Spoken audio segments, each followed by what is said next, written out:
I helped build this company from nothing, and they tossed me out like a used napkin. My name is Davin Foster. I'm 47 years old. I live in Brookline, Massachusetts.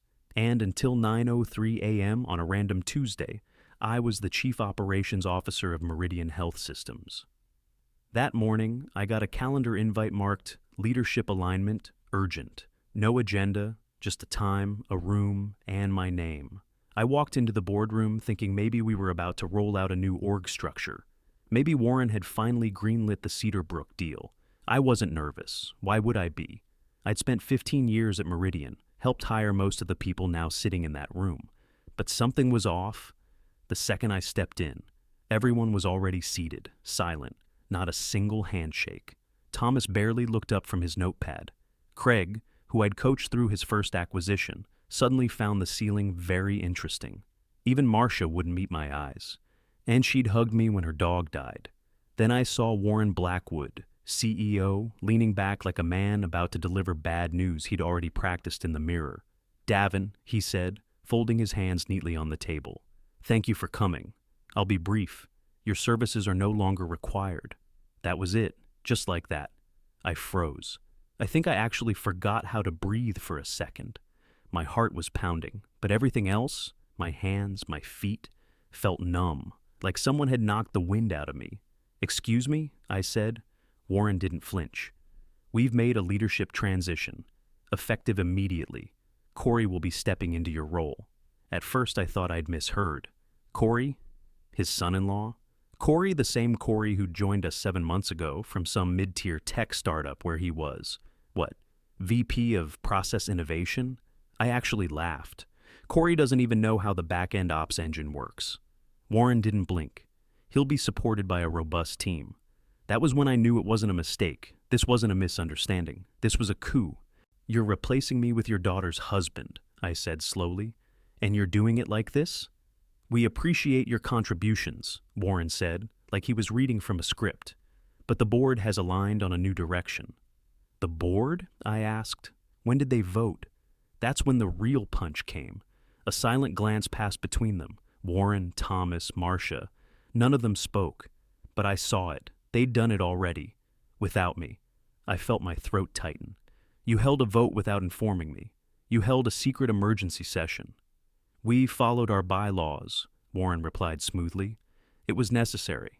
I looked around the room. These were people I'd pulled out of messes, people I'd fought for, traveled with, celebrated promotions with. I'd helped build this company from the ground up, and now they wouldn't even look me in the eye. "You planned this behind my back," I said. No one denied it. I sat there for another second, trying to process what the hell had just happened. I thought about the hours I'd put in, the weekends I'd missed, the birthday parties, the Christmas mornings where I was on conference calls from the airport, and all I could think was, I didn't even get a warning, not a heads up, not a conversation, just a meeting invite and a knife in the back. I stood up, slowly. My chair scraped the floor behind me, loud and ugly. "I see," I said. Warren nodded like this was just another Tuesday. But it wasn't. It was the day everything changed. I gave up holidays, birthdays, a family life, and they sent 2 guys to watch me carry out a cardboard box. "When did the board vote on this?" I asked. I already knew the answer, but I wanted to see who would lie to my face. Nobody rushed to speak. Not Warren, not Craig, not Marcia. Then I looked at Thomas, our CFO. We'd shared goddamn hotel rooms in our startup days. He stared down at the table like it owed him something, studying his Mont Blanc pen like it might offer moral guidance. That was my answer. Warren slid an envelope across the table. "This is a generous package," he said. "We're not monsters." I didn't touch it. My eyes stayed on him. "I signed our first 5 major clients," I said, "before we even had a CRM or a billing system. Remember that?" Warren gave a small, insincere smile. "You've been instrumental." "Instrumental," I repeated. "You mean like when I flew to Chicago with a 101-degree fever to save that $6 million deal Corey couldn't even pronounce? You remember that too?" Warren shifted in his seat. "We're not here to rehash the past." Of course not. The past didn't serve him anymore. I stood up. Not fast, not angry, just done. "You know what I remember?" I said, letting my voice rise a little. I remember sleeping in a hospital chair after a client's data breach. I remember driving 4 hours on Christmas morning to fix a server rollback because our vendor flaked. I missed my daughter's piano recital for that one. Corey ever done anything like that? No one answered. I looked at Craig. We built this company in basements and hotel lobbies. You were there. He cleared his throat but didn't meet my eyes. This isn't personal. No, I said. It's cowardice. Warren cleared his throat. Security will escort you back to your office. We've asked them to assist with packing up your personal effects. That stopped me. Cold. I stared at him. Security? It's just a precaution, he said. A precaution, I repeated. After 15 years. I let out a breath, almost a laugh. You think I'm going to start flipping desks? I gave up my marriage for this job. I worked every Thanksgiving, and now I get babysat by rent-a-cops while I put my career in a damn cardboard box? Let's not make this harder than it needs to be, Warren said. I didn't answer. I just turned and walked out. As I moved through the glass hallway, past rows of people I'd mentored, coached, fought for, they wouldn't look at me.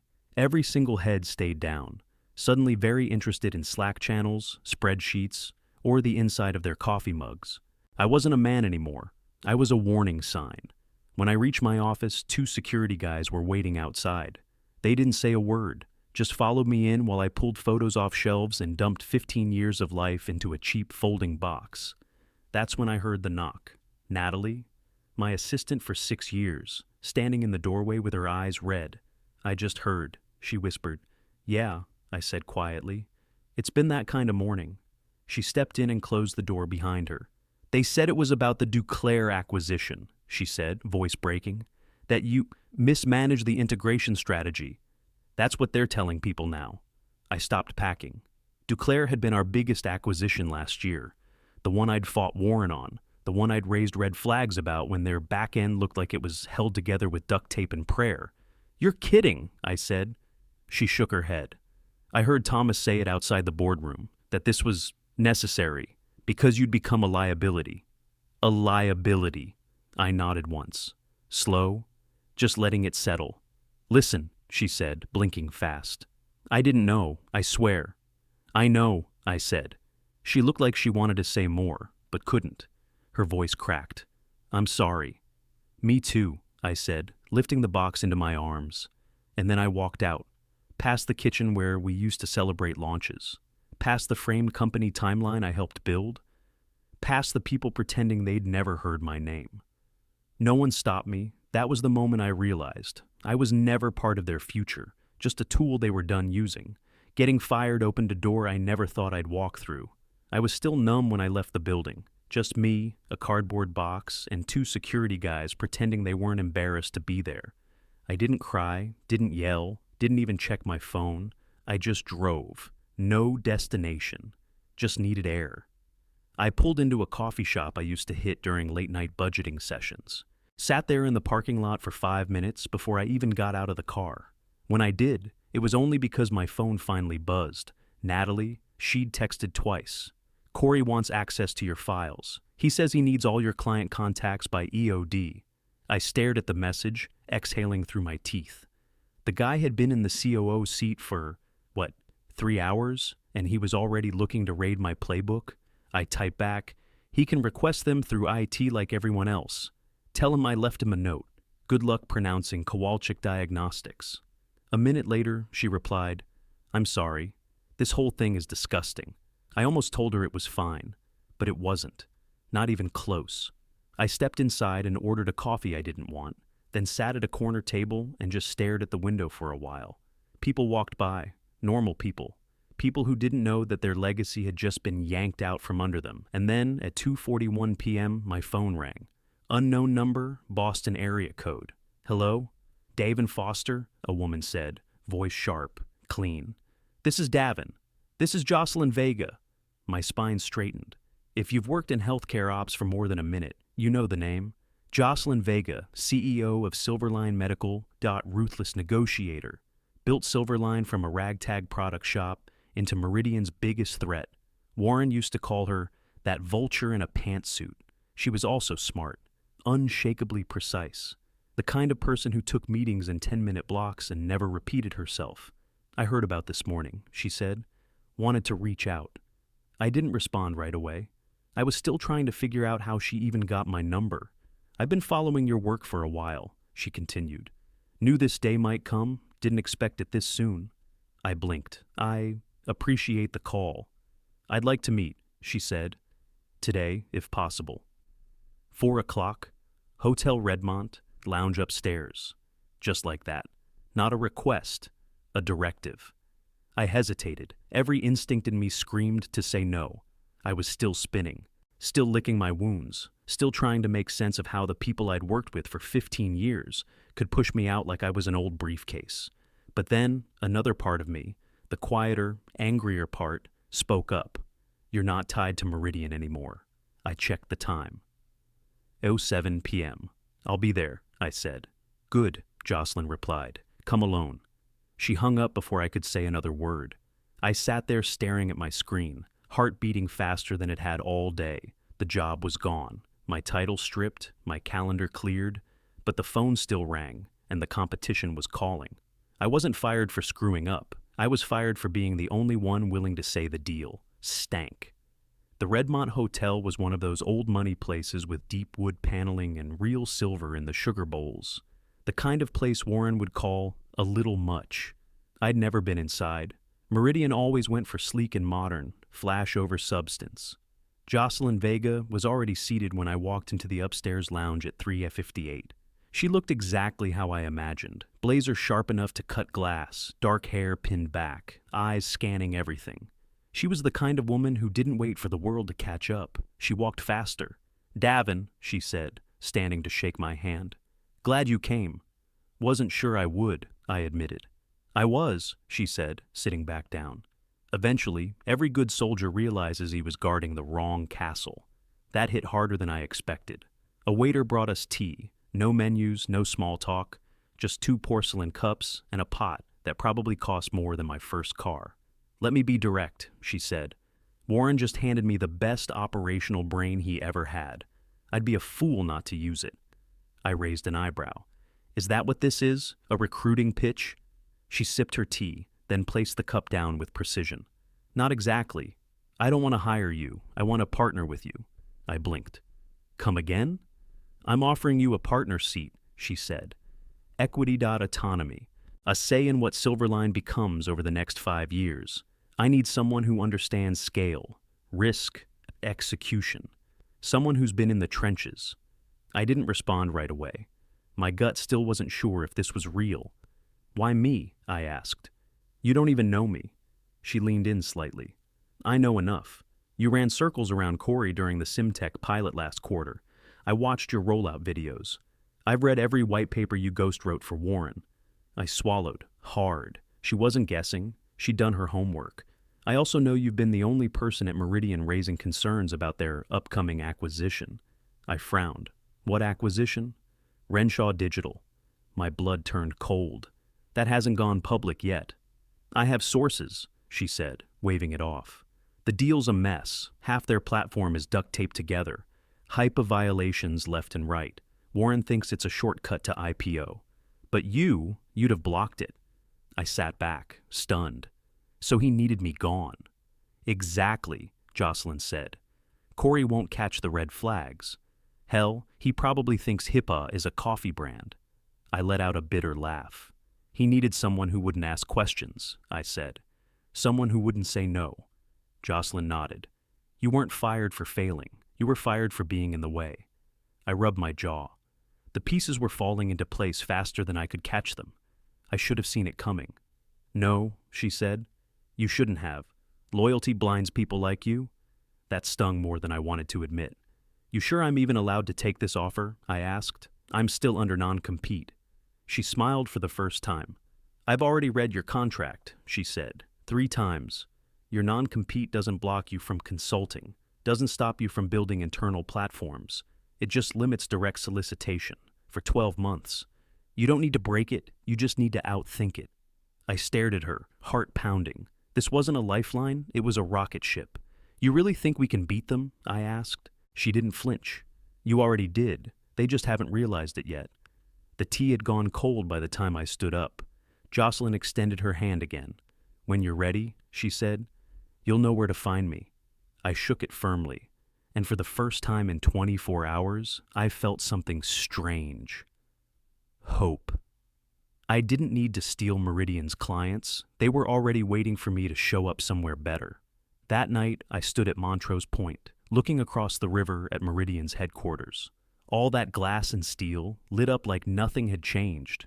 From the outside, it probably hadn't.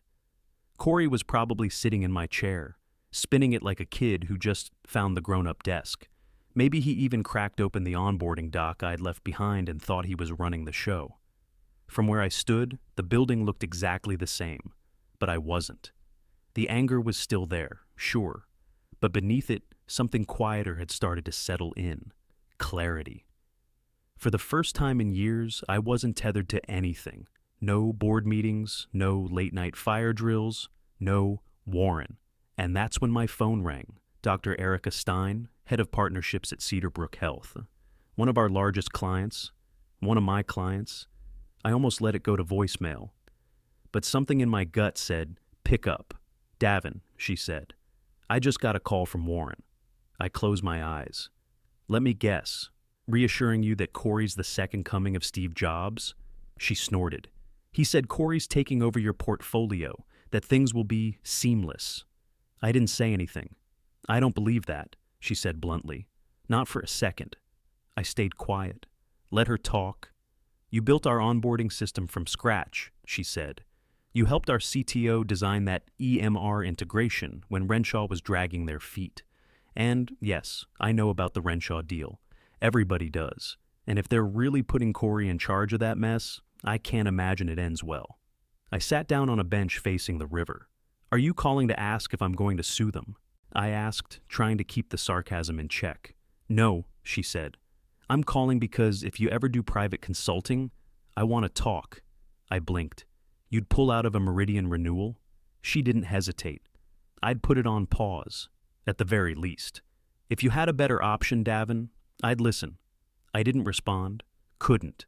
I just looked back at the Meridian building, all lit up like it still meant something. But it didn't, not really, because it wasn't the platform they trusted. It wasn't the brand, it wasn't the leadership. It was me. That hit me harder than anything had all week. I didn't need Meridian's blessing to build something great. I was the thing they had been banking on for 15 years, and they didn't even know it. I ended the call with Erica after promising I'd circle back soon. Then, at 6:43 the next morning, I sent a text to Jocelyn. "I'm in," she replied 30 seconds later. "Welcome aboard, let's make some noise." The funny part? I didn't even feel like I was betraying anyone. Meridian had already shown me the door. All I did was walk through it, and apparently half their clients were waiting on the other side. My first consulting project? Helping Cedarbrook renegotiate a contract I'd written the original playbook for. It wasn't revenge. It was redemption. I didn't need to pull Meridian down. I just stopped holding them up. Jocelyn didn't waste time. The Monday after I said yes, I was walking through the doors of Silverline's Cambridge branch. 5th floor, corner office, direct view of the Charles River. And right across the water, in plain sight, was the Meridian building. I couldn't have drawn it better if I tried. "This is symbolic, right?" I asked the receptionist as she handed me my badge. She smiled like she knew exactly what I meant. The office was different from Meridian's. Less Polish, more purpose. Engineers talked in clusters. No flashy art or branded buzzwords on the walls. Just ideas being built in real time. Jocelyn gave me full rein. She didn't ask for daily reports or progress decks. She just said, "Show me something better than what they let you build." So I did. First, I called 3 analysts I knew were already on the edge at Meridian: James, Rita, and Alejandra.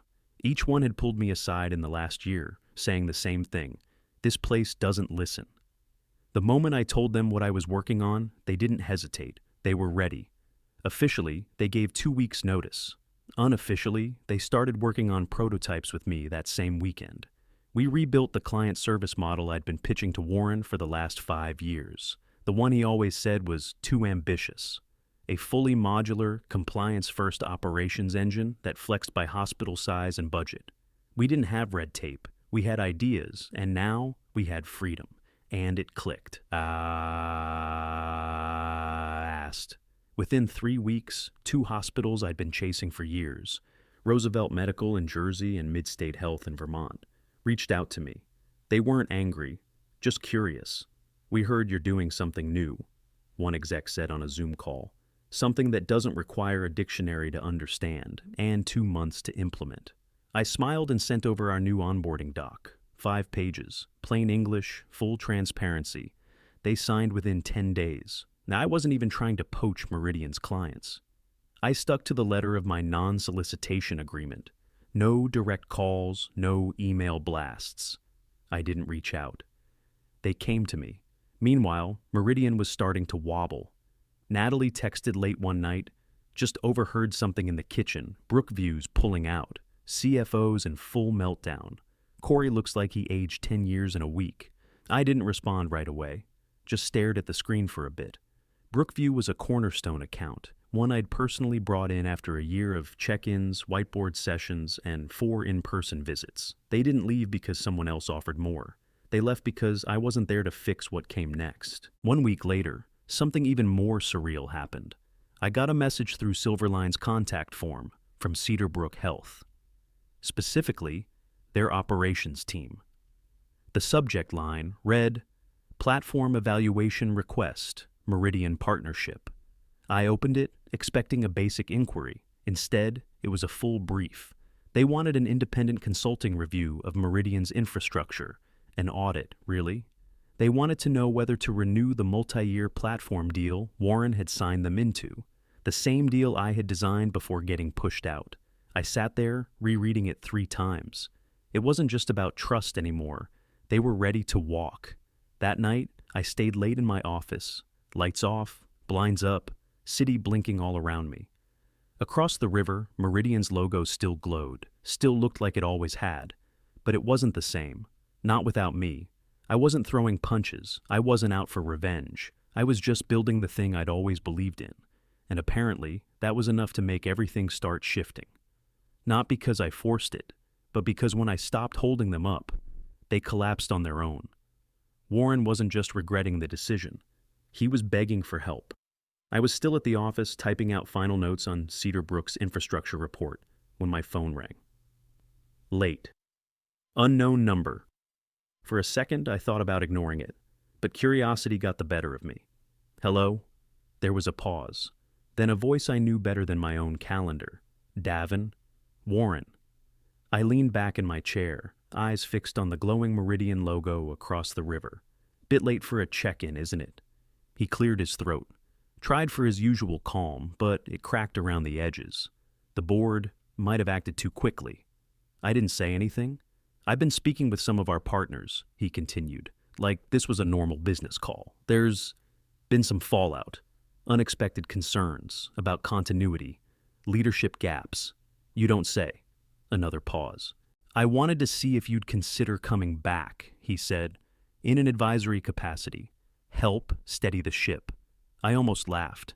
Not because it was funny, but because it was so incredibly Warren. Dress up a white flag like a formal invitation. "And would this role," I asked, "come with Corey reporting to me?" That hit. I could practically hear him blink. He's still involved, but we're reviewing." "So no." Silence.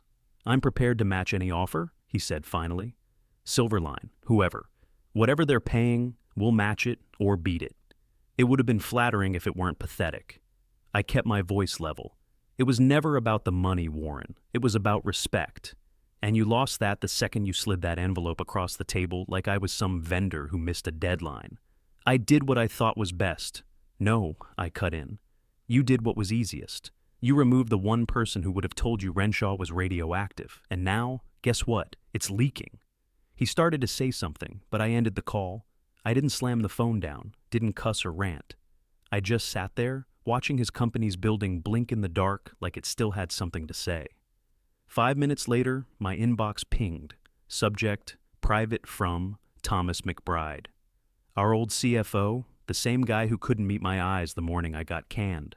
"Davin, I know I don't have the right to ask for anything, but you deserve to know the truth. I've attached the board minutes from the session held the night before your termination. You weren't even invited. They already had Corey's appointment written into the proposal. For what it's worth, I didn't vote in favor. I should have said something then. I'm saying it now. There it was. Black and white. The full transcript. Warren calling the session. Corey's name on the short list. My objections mentioned, mocked even. One board member called me a process relic. I read it once, then again, and then I smiled. It wasn't just regret anymore. Now it was proof. They didn't lose because I sabotaged them. They lost because I stopped protecting them. The Cedarbrook contract came through at 10:12 on a Thursday morning. I remember the time because I was on a call with one of our analysts, sketching out a rollout plan for Midstate Health, when my phone lit up with a message from Erica. We're in, 5-year deal, total value, $255 million first payment processes, Monday. I stared at the screen, then stood up and walked to the window. Across the river, Meridian's building looked the same, still tall, still smug, still pretending like nothing was collapsing from the inside out. But they'd just lost a $51 million a year contract. And for the first time in my life, I didn't feel the urge to fix it. Jocelyn walked into my office 2 minutes later. Got the news, she said, holding up her phone. Pop the champagne or order more ammo. I smiled. Why not both? We went to dinner that night. Nothing flashy, just a steakhouse near Harvard Square where no one cared about last names or company titles. We sat in a quiet booth and toasted to corrections of injustice. You know, she said, topping off our glasses, when I offered you that partner seat, I knew you'd be good. But this is clinical. I shrugged. Turns out when you stop fighting upstream, you move faster. Over the next week, it snowballed. First came 2 hospital networks I'd worked with during my final years at Meridian, Red Oak and Gilmore Health Systems. Both reached out, unprompted. We heard about the new platform, one rep said. We've been meaning to rethink our contract situation. What they meant was, we trusted you, and now we don't trust Meridian. By then, the fallout from the Cedarbrook switch was already public. Industry blogs picked it up. Finance wires noticed the stock drop, 18% in 48 hours. Then came whispers of compliance problems at Renshaw. Then full-on reporting. By Monday, HepaWatch ran an article titled, Meridian's acquisition, Gamble may have just imploded. The best part? The report quoted a former executive who warned about the risks months earlier. They didn't name me, but I didn't have to read between the lines. The HIPAA violations were bad. Real bad. Renshaw had stored patient metadata on overseas servers, some anonymized, some not. Corey hadn't flagged a single red flag because, frankly, he didn't know what one looked like. Natalie texted later that week. Board called an emergency session. Warren's out. Corey too. Crisis team incoming. I stared at the message for a while, then typed, hope they kept the envelope. I was halfway through typing another response when my inbox pinged again. It was from someone I hadn't heard from in months, a former VP at Meridian. Attached was a short message and one brutal PDF, a leaked internal memo outlining the real reason for my removal. The words hit like a slap. Primary risk identified. Foster's likely resistance to Renshaw integration due to overemphasis on compliance. There it was. They hadn't fired me for underperformance. They fired me because I would have stopped them from making the exact mistake that was now blowing up in their face. I forwarded the file to Jocelyn without comment. She replied 5 minutes later, this is the cherry on the sundae. Let it leak. Let them eat it. I didn't have to say yes. She knew I wouldn't stop it. Within 24 hours, industry insiders were passing around the PDF like it was the Zapruder film. One consultant posted a screenshot on LinkedIn with the caption, imagine firing the one guy who knew what the brakes were for. By Friday, 3 other clients had called me personally to discuss evaluation opportunities. I didn't have to badmouth Meridian. They did it themselves.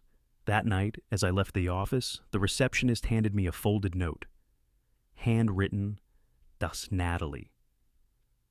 Just wanted you to know, I turned in my notice. Couldn't do it anymore.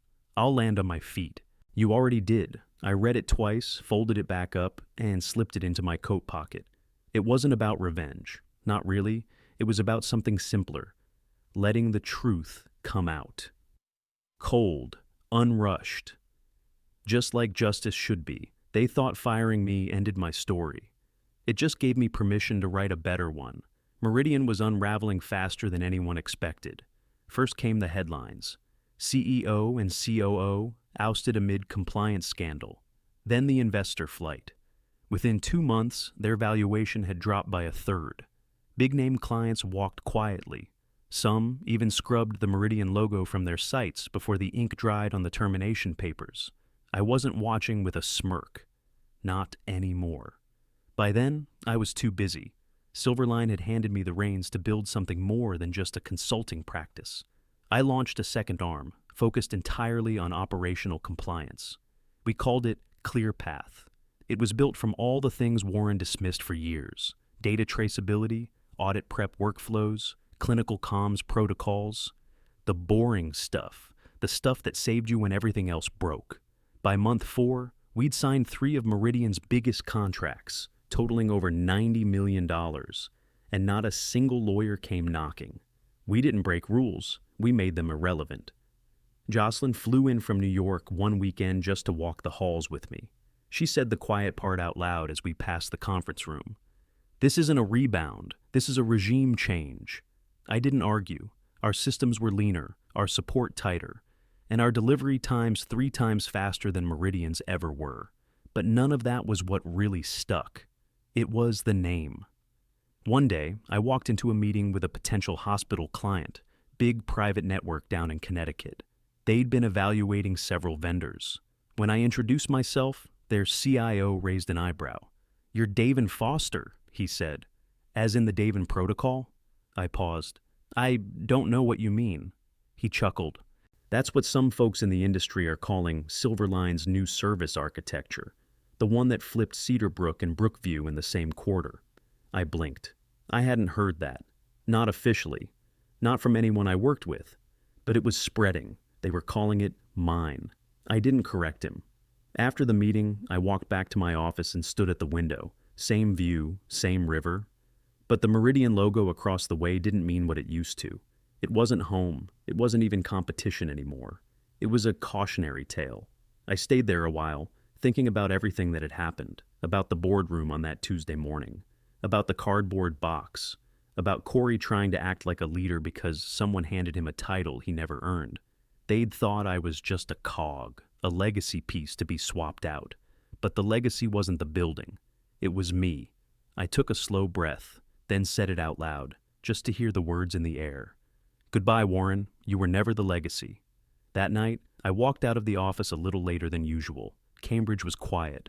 No wind, just that strange kind of calm that only comes when the storm's over and you're still standing. Silverline wasn't just my new home, it was the future. And the industry, they weren't looking at Meridian anymore. They were looking at me.